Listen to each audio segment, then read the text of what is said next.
Kaixo Sexy Kuadrilla, zer modu zaudete, espero dut ongi egotea. Gaur ikusten duzen bezala, ez da bideo arrunt bat izango, ze uste dut egoerak ere ez duela eskatzen, eta gainera nire kasuan behintzat nahiko kezkatuta nago Valentzian gertatutakoarekin. Egunak pasatu ahala, nire ezinegona geroz eta handiagoa denez, bai ikusten dituan irudiak, entzuten dituan testegantzak, onartu behar dut nahiko sobreesposatuta, hori. Egon naizela etengabe irudiak ikusten, irudiak partekatzen eta egia da pixka bat nagoela xokean oraindikan, eta horregatik ez dut orain arte bideo hau egin edo bideo hau egiteko indarrak izan. Ez dut imaginatu nahi nola izan daitekeen bertan bizitzen ari direna, eta bertatik bertara lanean eta euren etxeak garbitzen daudene bizi eta sentitu behar duten guztia, baina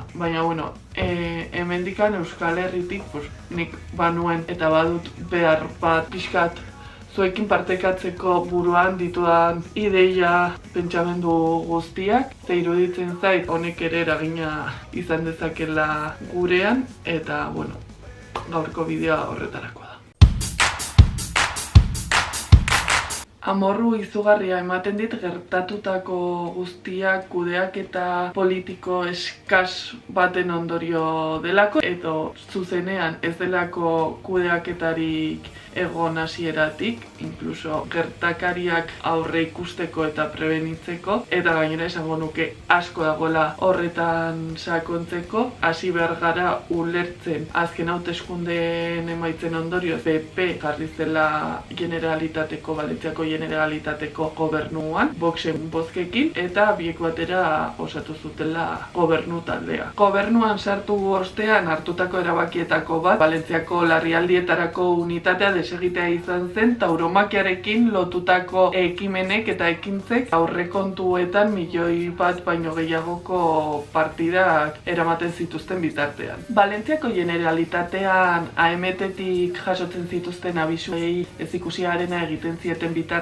Carlos Mazón, Valentziako presidenteak, hondamendiaren aurreko orduetan danarekin zerikusia ez zuten 3 ekitaldietan egon zen. Horietako bat sari bat jasotzen. Eta zer esan hondamendiaren aurreko kudeaketaz. Herritarrek mezu bat edo alerta bat jaso zuten euren mugikorretan, baina dagoeneko zuhaitzetara heltzen ari ziren urak ez arrastratzeko. Egun hauetan pentsatzera iritsi naiz ez ote den kudeaketa eza honek ez ote duen atzetikan helburu bat, eta eskuinak zein eskuin muturrak pilatutakoa ez ote den. Esan nahi dut, nola izan daiteke Espainiako errege eta erreginak literalki agertzean argazkia egitera, literalki argazkia egiten, eta bere irudia ateratzea erreforzatua. Eta are gehiago Espainiako presidentearen kontrako eraso bat egon zenean momentu horretan, eta Pedro Sánchezek bertatik ihes egin behar izan zuenean. Ez dakitrik, baina hau Euskal Herrian gertatzen da, eta herri osoa, ez bada Euskal Herri osoa bukatzen dugu Espainiako auzitegietan. Zakit,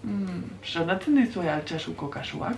Hori. Argi dago kudeaketa eza honek ondorio politiko eta judizialak edo legalak izan beharko lituzkela. Hala izatea espero dut, baina zoritzarrez nola funtzionatzen duen honek, eta Euskal Herrian horren adibide bat daukagu. Zaldibarko zabortegia, sonatzen dizue? Sare sozialetan ikusi dudanaren gatik, Sols el Poble, Salva el Poble esaldia lelo bihurtu dena hondamendi honen baitan, asko antipolitikotzat hartu dute, baina guztiz kontrakoa dela esango nuke, bereziki esanahiaren gatik. Ulertzen dut bertako herritarrek zuzenean hondamendi honen ondorioak bizitzen ari diren horiek abandono sentsazioa izatea, bereziki Valentziako Generalitatearen aldetik, ze hala izan da eta hala izaten ari da egun hauetan ere. Hala ere, Mikel Ramos kazetari valentziarrak dioen bezala, herriak salba dezake herria, hau da, Sols el Poble, Salva el Poble esaldi horrek gutxi dauka antipolitikotik.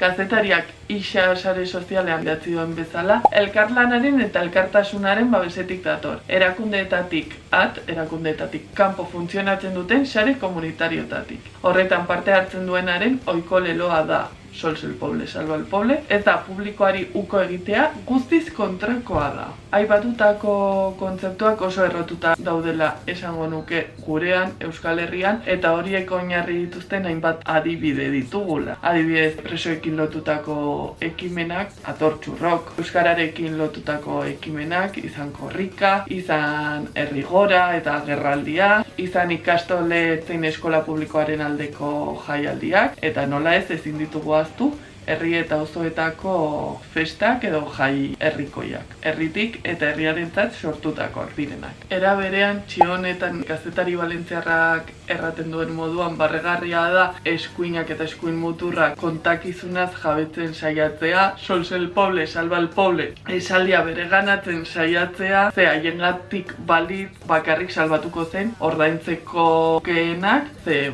ikusten dugu bai Valentziako larrialdietarako unitatea deusestatu zutela, ikusten dugu osasungintzarekin, etxebizitzarekin, hezkuntzarekin. Eske, zer da herria hauentzat?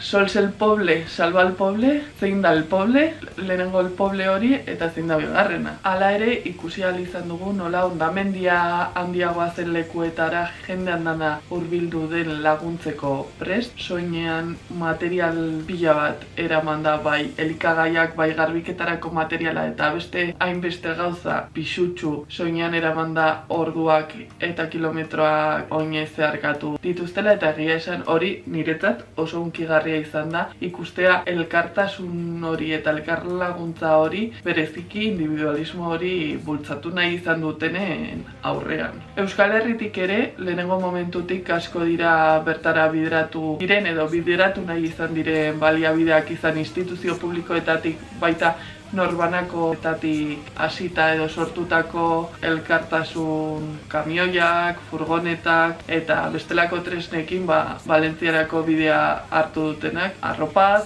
janaritz eta bestelako materialez beteta. Eta niretzat hori klabe izan da, brutala izan da ikustea nola herritar ezberdinek, herrialde ezberdinetako herritarrek nola bolkatu garen horrekin. Eske nik kitzen hau, ze da jartzea euren lekuan eta ze gertatuko litzateke hemen hori gertatuko bali. Imaginatu, tarte batez ezazue, tarte batez bakarrik mesedez, bestela izan daiteke oso agonikoa, ze pasatu zitzaidan gertatu zenean. Imaginatu batean, dena galtzen duzuela, dagoela zuen etxean loiez beteta, kriston usain kiratxa, ez dakizuen non egon daitekeen zuen lagunen bat, zuen familiarren bat, zuen animaliak ere gaixorik jartzen dira. Eta ez dut uste aipatu beharra dagoenik, baina fascista izaten jarraituko du, esaldi berean laguntza hitza baldin badago ere. Eta horretarako, Mr. Jagger eduki sortzaileak isa sare sozialan egindako txioa ekarri dut. Ulertzen da, ez da. Mugimendu feministatik zaintza erdigunean jartzea eskatu edo exigitu edo aldarrikatu dugunean pertsonak jarri nahi izan ditugu zentroan. Eta uste dut kasu honetan sols el poble salva el poble esaldiarekin bat datorren esan nahi bat edo aldarrikapen bat izan daitekeena. Ze ezakitzuek, baina nik telebistan eta pantailetan ikusten ari naizena dela eta normala jendea kaleak eta etxeak garbitzen ateratzea, baina behin da berriz burura etorri zait galdera bat. Nork prestatzen ditu janariak? Nork prestatzen edo garbitzen ditu arropak? Nor dago bestelako zaintza lanak egiten, hau da? Non daude aurrak edo maila ezberdinektako beharrak dituzten pertsonak? Suposatzen dut ez direla hondamendiaren ondorioz desagertu izanen. Horiek ere nolabaiteko arreta izango edo jasotzen egongo dira. Baina, zuek telebistan ikusi duzue? Ze, adibidez, ez zait iruditzen kasualitatea, justo, etxe famatu baten antolakundea agertu arte hor sukaldatzen jartzera, zuek ikusia zenuten aurretik irudiren bat jendea sukaldatzen, telebistetan. Eta honekin esan nahi dudana dela ez dela lan bat edo egiteko bat bestea baino hobe, tira sexy kuadrilla. Hauxe izan da gaurko bideoa, mesedez, asko eskertuko nizueke kontatuko bazeniate nola bizitzen ari zareten guzti hau, ea zuei ere beldur berriak desblokeatu zaizkizuen, eta badakizu beti bezala nahi duzuena, iruzkinetan irakurriko zaituzte. Eta gogoratu sexiz. Fascista izaten jarraituko duen bezala, herriak bakarrik salba dezake herria. Sols el poble, salva el poble. Hurrengora.